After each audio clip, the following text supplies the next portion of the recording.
عبادت میں نرمی ہے، لوگ یہ سمجھتے ہیں، اور صحابہ نے بھی یہ سمجھا۔ ایک لامحالہ بات ہے، جب رسول اللہ صلی اللہ علیہ وسلم نے کہا جنت تکلیفوں کے ساتھ آزمائشوں کے ساتھ بھری پڑی ہے اور جہنم آسانیوں کے ساتھ اٹی ہوئی ہے، تو صحابہ سٹرگل کرتے تھے، محنت کرتے تھے، جستجو کرتے تھے، تیز تیز اعمال سر انجام کرنے کی بجا لانے کی کوشش کیا کرتے تھے۔ بعض صحابہ نے آپ کے سامنے مشہور حدیث ہے، کہہ دیا ہم اتنی عبادت کریں گے، ہم اتنے روزے رکھیں گے، میں ایک نے کہا میں شادیاں ہی نہیں کروں گا۔ عبداللہ ابن عمر کے بارے میں آتا ہے، رسول اللہ کے پاس پیش ہو گئے کہ میں 30 دن روزے رکھوں گا۔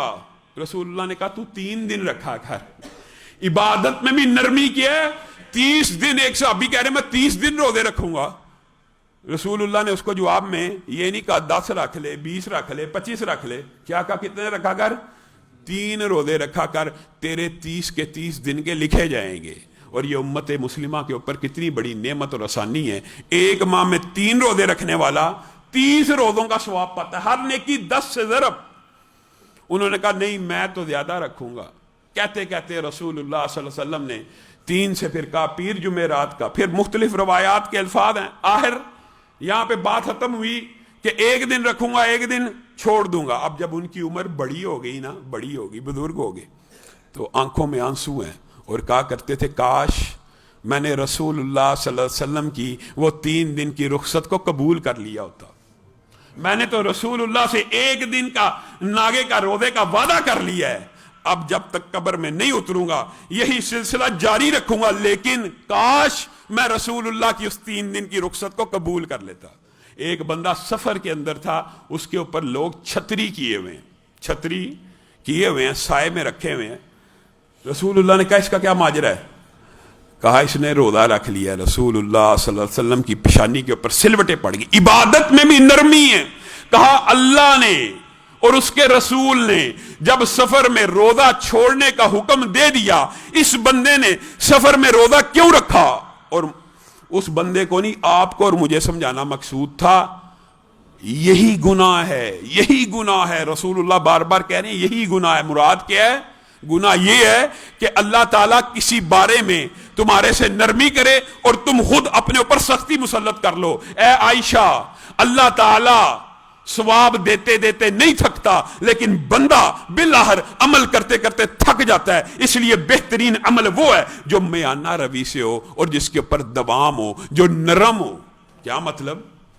ایک بندہ عالم کی خطیب اور گفتگو کی، عالم کی یا خطیب کی گفتگو سن کر ساری رات تہجد میں کھڑا ہو گیا، 1 دن پڑھی، 2 دن پڑھی، پھر چھوڑ دی، سال گزر گیا۔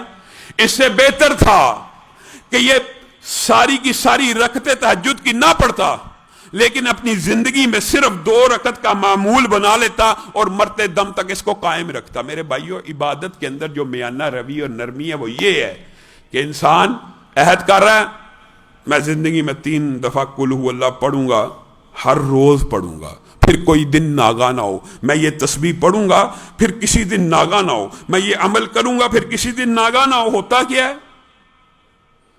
آج 5 پارے پڑھ لیے، آج 10 پارے پڑھ لیے، آج جمعہ، آج سورۃ کہف بھی پڑھی، آج 100 مرتبہ درود بھی پڑھا، آج وظائف بھی پڑھے، پھر اگلے جمعے تک کوئی ہوش ہی نہیں۔ بہترین عمل وہ ہے جو نرمی اور میانہ روی سے مداومت کے اوپر ہو۔ یہ جو نماز کا قیام ہے، آپ صرف اسلام کی خوبصورتی اور خوبی اسی سے سمجھ لیجئے، کوئی ناغا نہیں ہے، ناگے کی اجازت نہیں۔ 24 گھنٹے سجدے میں بھی نہیں رہنا، ایک دن میں صرف 1.5 گھنٹہ مسجد میں آنا، پورے 24 گھنٹے میں 5 نمازیں گزر جاتی ہیں 1.5 گھنٹے کے اندر اندر۔ 5 نمازوں کا وقت زیادہ سے زیادہ گھر سے لے کے مسجد تک 1.5 گھنٹہ ہے، لیکن اس میں ناگا نہیں ہے، اس میں دوام ہے، اس میں حتی یاتی عقل یقین ہے۔ جب تک تجھے موت نہیں آ جاتی تو نے زندگی میں 5 دفعہ اللہ کی بارگاہ میں پیش ہونا۔ اسی لیے جب بھی کوئی نفلی عبادت بھی اپنے اوپر طاری کریں، اس کے اندر بھی نرمی رکھیں۔ اور عبادت کے اندر رسول اللہ صلی اللہ علیہ وسلم اپنے صحابہ کو اس عورت کا واقعہ سن کے کہ ساری ساری رات کھڑی رہتی ہے، رسول اللہ نے کہا بہتر یہ ہے کہ وہ ایسا عمل پکڑے جس کے اوپر ہمیشگی سے قائم رہے۔ ہاں کوئی بندہ اگر اس میں دوام کر سکتا ہے، اللہ کے ولی ہوتے ہیں جو ساری ساری رات ہمیشہ کھڑے ہو سکتے ہیں، ان کو کھڑے بھی رہنا چاہیے۔ اللہ کی عبادت کرنی ہے، نیکیوں اور ثواب کی دوڑ ہے، زندگی ساری کی ساری نیکیاں کمانے کی دوڑ ہے. اس نیکیاں کمانے کی جستجو میں ساری رات بھی کھڑا رہتا ہے، تو اس کو اس کے اوپر بھی عمل کرنا چاہیے. اور اگر کسی وقت انسان کو کوئی ضرورت، مصیبت، حاجت ہے، اس وقت وہ عبادت زیادہ بھی کر لیتا ہے، اس میں بھی کسی قسم کی کوئی اعتراض والی بات نہیں ہے.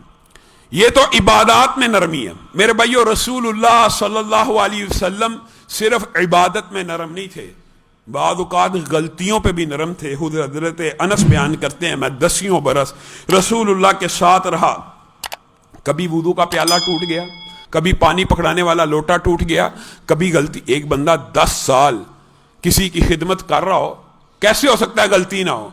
کبھی آج تک ایسا نہیں ہوا کہ مجھ سے غلطی ہوئی ہو اور میں نظر اٹھا کے رسول اللہ کی چہرے کی طرف دیکھوں. اس امید کے ساتھ شروع میں دیکھا کرتا تھا، ابھی ڈانٹ پڑی، ابھی میری اصلاح ہوئی، ابھی تربیت کا ایک انداز ہوگا. کہا جب بھی غلطی ہوئی میں نے رسول اللہ کے چہرے کی طرف دیکھا، رسول اللہ مسکرا رہے. یہ نرمی. ایک بدو عرابی دیہاتی مسجد النبوی میں آ گیا. آج ہم بیٹھے ہوئے ہیں اسی مسجد میں، یہاں پہ کوئی بندہ آئے اور حقیقت میں دوران جمعہ صفوں کو پھلانگنا یہ بری بات ہے، اس کی اسلام میں اجازت نہیں ہے. بعض لوگوں کو مسئلہ نہیں پتا ہوتا، لیکن یہ تو ایک معمولی بات ہے. اس بات کے اوپر بھی نمازی غصے میں آ جاتے ہیں. آپ اندازہ کیجئے کہ مسجد النبوی ہے جس کے فضائل آپ کے سامنے ہیں. ایک عرابی آیا، وہاں پہ آ کے قضائے حاجت کرنا شروع کر دی. رسول اللہ صلی اللہ علیہ وسلم کے صحابہ تیزی سے دوڑے، اس کو پکڑیں، اس کو ماریں، اس کو روکے. رسول اللہ نے کہا رک جاؤ، رک جاؤ، ٹھہرو، اس کو قضائے حاجت سے فارغ ہو لینے. جب وہ قضائے حاجت سے فارغ ہو گیا، صحابہ نے سوچا شاید اب کوئی اس کی تعدیب اور تربیت اور اس کو ڈانٹ ڈپٹ ہوگی. صحابہ کو کہا جاؤ پانی لاؤ، ڈول، اور پانی کو بہا دو. پانی بہا دیا گیا. رسول اللہ صلی اللہ علیہ وسلم نے اس بدو کو اپنے پاس کیا، کہا میرے پاس بیٹھ جا. پاس بیٹھا. اے اللہ کے بندے، یہ مسجدیں زمین کے اوپر سب سے پاکیزہ، مطہر، پاک اور صاف اللہ کے گھر ہیں. یہ اس کام کے لیے نہیں ہے کہ یہاں پہ تو اپنی قضائے حاجت پوری کرے. اور بعض روایات کے الفاظ ہیں، وہ بدو رسول اللہ ہی سے ملاقات کرنے کے لیے مسجد النبوی میں آیا تھا، اسلام قبول نہ کیا تھا. رسول اللہ نے اس کو اتنے پیار سے تلقین کی کہ یہ مسجدیں اللہ کے گھر ہوتے ہیں، پاکیزہ ہوتے ہیں. صرف اتنی بات سن کے اسلام کو قبول کر لیتا ہے. یہ نرمی ہے. نرم مزاجی انسان سے کئی مرتبہ وہ کام لے لیتی ہے. ادعو، اللہ تعالیٰ نے قرآن پاک میں جتنے بھی وعد و نصیحت کی تبلیغ کے آداب بیان کیے ہیں، اس میں کیا کہا ہے؟ عقیدے میں نرمی نہیں ہے، نظریات میں نرمی نہیں ہے، لیکن قول و گفتار، رویوں میں، معاملات میں، معاشرے میں نرمی کے کیسے کیسے اصول بیان کیے ہیں. اذهبا الى فرعون، موسیٰ ہارون فرعون کے پاس جائیے. فرعون کے پاس ظاہر نشانیاں بھی دیں. فرعون کون تھا؟ انا ربکم الاعلی کا نعرہ لگانے والا، میں سب سے بڑا رب ہوں، سب سے بڑا ربوں کا رب ہوں، معاذ اللہ. فَقُولَا لَهُ قَوْلًا لَيِّنًا، جائیے موسیٰ اور ہارون، اے اللہ ہم کیا کریں وہاں جا کے؟ فرعون کے پاس جاؤ اور اس کو تبلیغ کرو اور اس کو نصیحت کرو اور اس کے ساتھ ابلاغ کرو. اے اللہ کس طریقے سے؟ فَقُولَا لَهُ قَوْلًا لَيِّنًا، اس کے ساتھ ذرا نرمی سے بات کرنا، ذرا آہستگی کے ساتھ بات کرنا، ذرا اپنے رویوں کو نرم رکھ کے بات کرنا. میرے بھائیوں،